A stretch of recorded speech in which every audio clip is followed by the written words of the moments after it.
So hello everyone.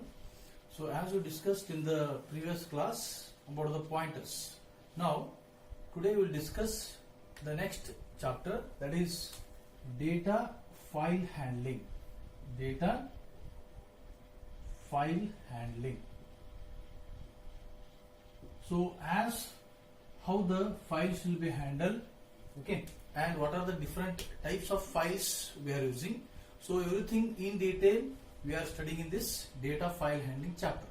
As you know, C++ provides a rich set of operations for both unformatted and formatted operations. Okay, so C++ provides for both formatted and unformatted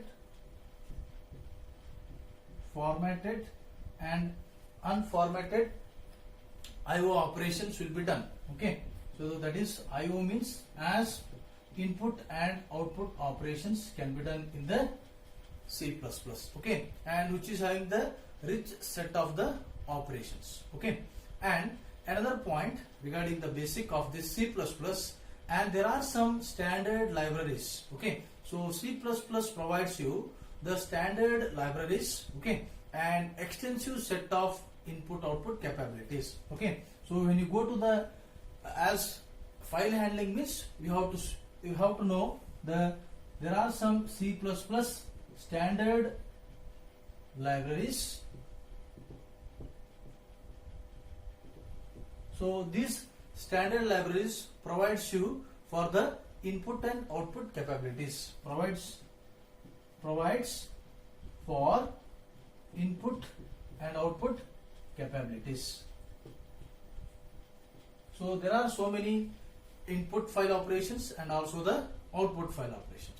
And another point, as a basic, if bytes flow from, as we are passing flow from devices like keyboard, disk drives and or some network connections to the main memory, then it is called the input operations. Okay, as the flow from devices like the flow from devices as input, that is from the keyboard.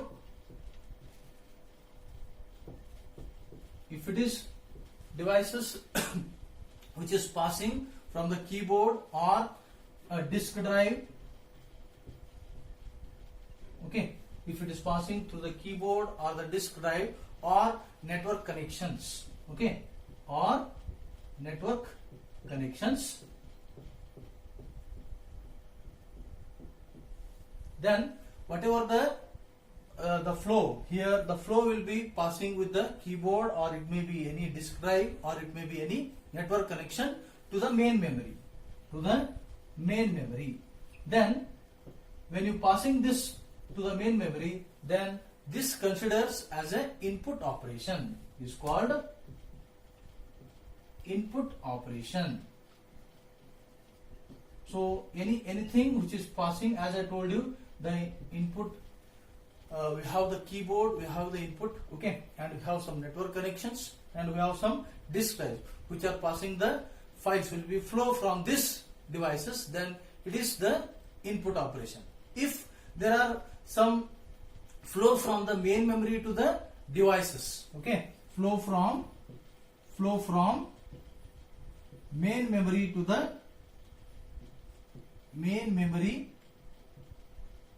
the devices, okay, so as we are passing different devices, like we have a display screen, that is your monitor, okay, devices like display screen, okay, and we have the printer,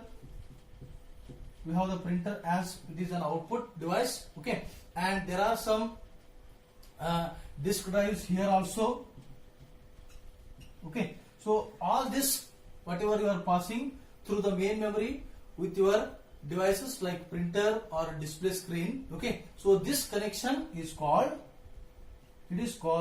an output operation.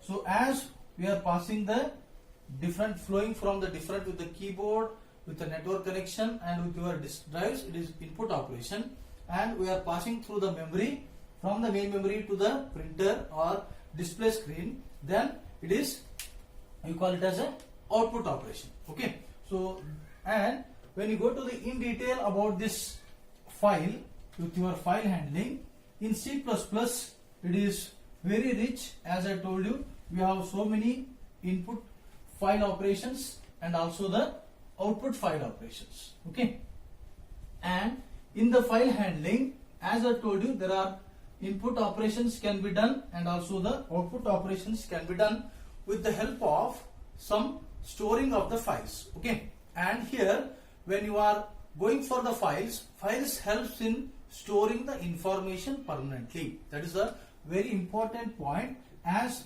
files helps in storing the information permanently,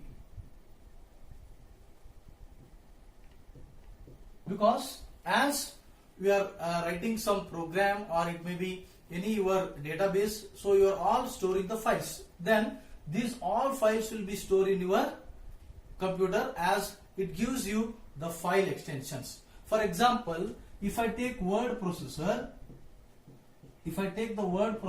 so as we are writing MS Word, okay, so as word processor create a document here, okay, it will create a document. So as a document will be the file, as we are saving your word files as a .doc. Okay, so these are the extension of the file. So then this will be saved in the, as a with the name of the file and .doc. Then it will be word processor file which stores in your memory permanently, and this file will be created. And second point, as database, when you go for the database also, the database also create the files which stores the information. Okay, so when you go to the database, so as database programs you write, so if you write in PLSQL or in SQL, okay, so all the database programs will also create the files, create a file, and which are be saved into the memory. Okay, creates files and the information. So we can give like this examples. And also, as we are running C++ program or C program, we are using the compilers. So as compiler will read your source files and generate the executable files. Okay, so compilers are the main here. So because we are using the compilers, as you are writing C++ program, so when you write the C++ program, as I told you, we are using .cpp. .cpp is the extension to save the C++ program. So this compiler reads your source file, okay, reads the source file. So as whatever you are writing, that is your source file, that is what your program will type, and generate the executable file, and generate executable file. So then you can save this executable file in your C++ compiler, then you can execute. Okay, so as we have different types of files we can store, okay, so these files will store the information permanently in your system. Okay, and in C++, all the input output facilities, okay, whatever you are implementing through the header files, okay, so that C++ standard library function, okay, so as we are using some input and we are using some output facilities, all it will be standard library function that will the header file, that is fstream.h, fstream.h. So this fstream.h gives you to store the input and output facilities, okay, which is the header file.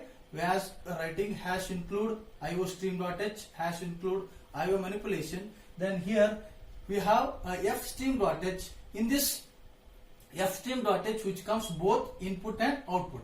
So when go to the fstream, if it is if stream, we call it as if stream, and there is another one off stream, if stream and off stream. So here if stream means input and off stream means output. Okay, so both will be in the header file, that is f stream. So f stream.h is the header file which stores input and output, which will be create the input and output files and store the program for your file. Okay, so this is the basic of as we are learning the data file handling. Okay, so in the next class we'll discuss in detail about as fstream.h. So this fstream.h is the main header file for your standard library function, which is having the input from if stream and from output for the off stream. Okay, so in detail how it will be classified and what are the different file operations we are doing on this fstream.h we'll study in the next class. Okay, thank you very much.